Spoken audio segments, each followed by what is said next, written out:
আলহামদুলিল্লাহ। আসসালামু আলাইকুম ওয়া রাহমাতুল্লাহি ওয়া বারাকাতুহু। আমি আজকে আপনাদের সম্মুখে এমন একটি গুরুত্বপূর্ণ ভিডিও নিয়ে উপস্থিত হয়েছি। এটা আমাদের প্রত্যেকের জন্য বছরে একবার করে প্রয়োজন হয়। প্রত্যেকের জন্য বছরে একবার করে প্রয়োজন হয়। তাই আজকে আমি যে দোয়াটি আপনাদেরকে শিখিয়ে দিব, আমার ইউটিউব ফেসবুক পেজের মাধ্যমে প্রত্যেকে পাবে। তো এই দোয়াটি হচ্ছে কি, দোয়াটি হচ্ছে আপনারা আগামী সম্মুখে যে আমাদের ঈদুল আজহা আসছে, এই ঈদুল আজহার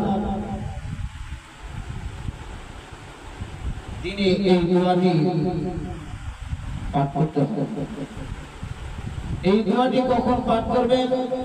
জিলহজ মাসের 9 তারিখের ফজর থেকে 13 তারিখের আসর পর্যন্ত। এটাকে বলা হয় আয়ামে তাশরিক। আর এই আয়ামে তাশরিক আপনারা অনেকে শুনেছেন, বছরে 5টি দিন রোজা করা হারাম।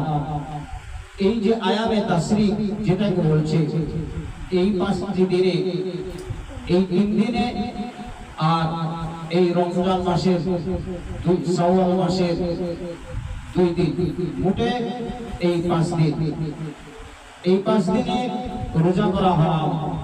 আর আয়ামে তাশরিক যাকে বলা হয় জিলহজ মাসের 9 তারিখ থেকে 13 তারিখের আসর পর্যন্ত যেটাকে বলা হয়, সেটা হচ্ছে আয়ামে তাশরিক।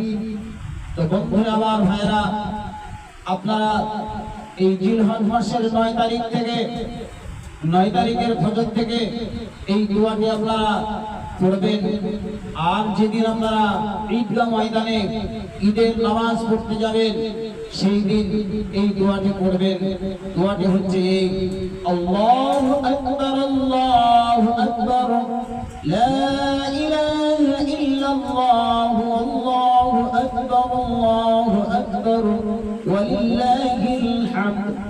আবার বলছি, দোয়াটি আপনারা ভালো করে প্রত্যেকে দোয়াটি মুখস্থ করবেন।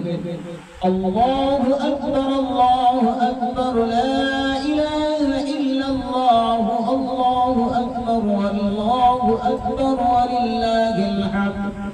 আপনারা প্রত্যেকে এই দোয়াটি মুখস্থ করবেন। আর হযরতে ইসমাঈল আলাইহিস সালামের উপরে ভক্তি রেখে, মহব্বত রেখে আমার এই ফেসবুক পেজটাকে এবং ইউটিউব চ্যানেলটাকে আপনারা মেহরবানি করে লাইক, শেয়ার করবেন আর একটি করে দয়া করে সাবস্ক্রাইব দেবেন ইনশাআল্লাহ। আসসালামু আলাইকুম।